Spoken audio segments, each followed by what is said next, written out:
यार मरी साहब हमारे साथ मौजूद हैं लंदन से, वो हमें ज्वाइन कर रहे हैं। अस्सलाम वालेकुम मरी साहब। वालेकुम सलाम। सरदार साहब, आपका पहला रद्द-ए-अमल इस पैकेज को देखने के बाद क्या है? पैकेज देखने से पहले भी हम इस पैकेज को हम नहीं मान रहे थे कि बलूचिस्तान के लिए पैकेज हमें नहीं चाहिए। बलूचिस्तान को हकूक चाहिए। बलूचिस्तान पैकेजों के लिए मुंतजर नहीं था। बलोच अवाम उसके मुंतजर में नहीं है कि कोई पैकेज देगा और हमारा सब हालात बेहतर होगा। ये सरजमीन पे आग और आइन बरस रहा है। यहाँ और बहुत हमारे मसाइल है, उनके हल हमें ढूंढने हैं, तो फिर बेहतर होगा हालात बलोचों का। लेकिन आप मुझे ये बताइएगा मरी साहब कि आपके साथ क्या मुज़ाकरात किए गए हैं किसी किस्म के इस पैकेज को लाने से पहले? किसी ने आपसे बात की है?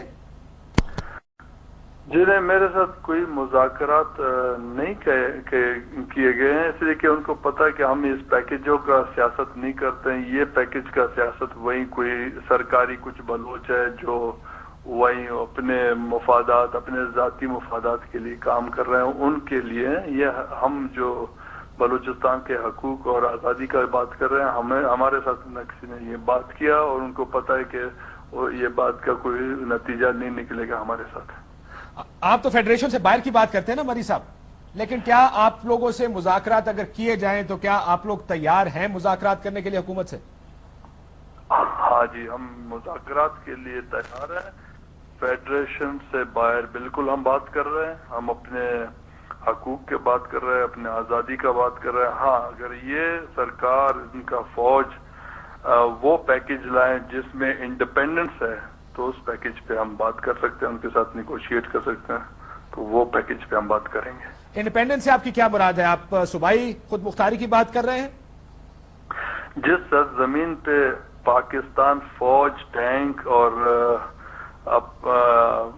जेट्स भेजता है, उसको कब्जा करता है, तो फिर हम खुद मुख्तारी का क्यों बात करें? एक आजाद मुमलिकत पे पाकिस्तान ने कब्जा किया 60 साल से, अब हम उनका खुद मुख्तारी क्यों मांगेंगे? हम अपने आजादी का बात कर रहे हैं, आजाद बलूचिस्तान।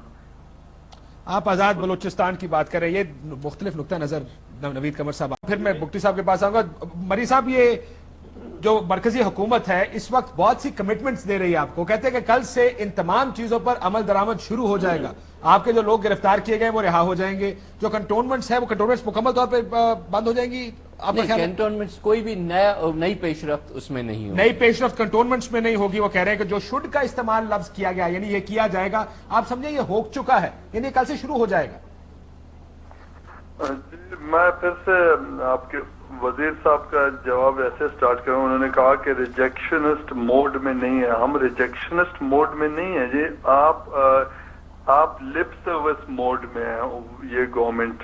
हम लिप सर्विस अच्छे तरीके से समझते हैं। इन्होंने जो ये कमेटी बनाया है, इसमें फर्स्ट ऑफ ऑल नवाब बुख्ती पे उनका जो शहादत का जो सर्कमस्टेंसेस था, उन पे इंक्वायरी इन्होंने लगाया। कोई रिटायर्ड, जो मुझे पता चला रिटायर्ड कोई जज लगाएंगे या इनका कुछ है, तो वो अगर अपने लीडर सिंध का जो लीडर बेनजीर भुट्टो, मोहतरमा बेनजीर, उनके लिए 100 मिलियन दे के यूएन को इंक्वायरी कर रहे हैं, हमारा नेशनल लीडर के लिए इन्होंने कोई रिटायर्ड पता नहीं जज लगाया।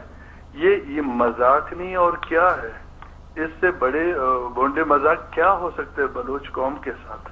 इन्होंने तो सब कुछ वही कंटिन्यूएशन है इनका पॉलिसी। अब लिप सर्विस कर रहे हैं और उसी से खुश हो रहे हैं। इनको आप सवाल मेरा ये है कि जब नवाब साहब को उन्होंने शहीद किया, वो डिक्टेटर मुशर्रफ ने किसको मुबारकी दिया? इनको याद है? पाकिस्तान के फौज को मुबारकी दिया। वही तो कसूरवार है। उस सारा फौज को मैं कटहरे पे खड़ा करना चाहता हूँ। उनके एक एक जनरल को कटहरे में डाल के उनसे सवाल पूछना चाहता हूँ। उनसे हमें मालूम करना ये कौन कौन थे। इनको तो सब मालूम है, अभी उनका नाम ले नहीं सकते। ये जज है, वो इंक्वायरी है। तो हम रिजेक्शनिस्ट मोड में नहीं है, हम सिर्फ हकीकत के बात कर रहे हैं। ये हकीकत बोलने में बहुत कतरा आ रहे हैं। तो जो हमारे जो नौजवान इन्होंने गायब किए हैं, वो नौजवानों को मैं ये कहता हूँ कि एज अ नेशन हम थे, اس بیسس پہ ہم جنیوا کنونشن بیسس پہ ہمارے نوجوانوں کو پی او ڈبلیو کا رتبہ ملنا چاہیے، وہ ان کو ریکگنائز کرنا چاہیے. پرزنرز آف وار ہیں، وہ کوئی ٹیررسٹ نہیں ہے جیسے کہہ رہے ہیں، وہ اپنے حب الوطن اپنے سرزمین کے لیے جدوجہد کر رہے ہیں. اس جدوجہد میں وہ ان کو پکڑا انہوں نے ایک بلکہ میں کہہ سکتا ہوں ایک ٹیررسٹ اسٹیٹ نے پکڑا ہے، اور ہمارے آکوپیشن کے بعد اور پی او ڈبلیو کا درجہ بھی ہمیں نہیں مل رہا ہے. اسی لیے ہم ورلڈ کمیونٹی سے یہی بات کریں گے کہ ہمارا ریکگنیشن ہو اور ہمارے جو غائب لوگ کو پی او ڈبلیو کا درجہ دیا جائے.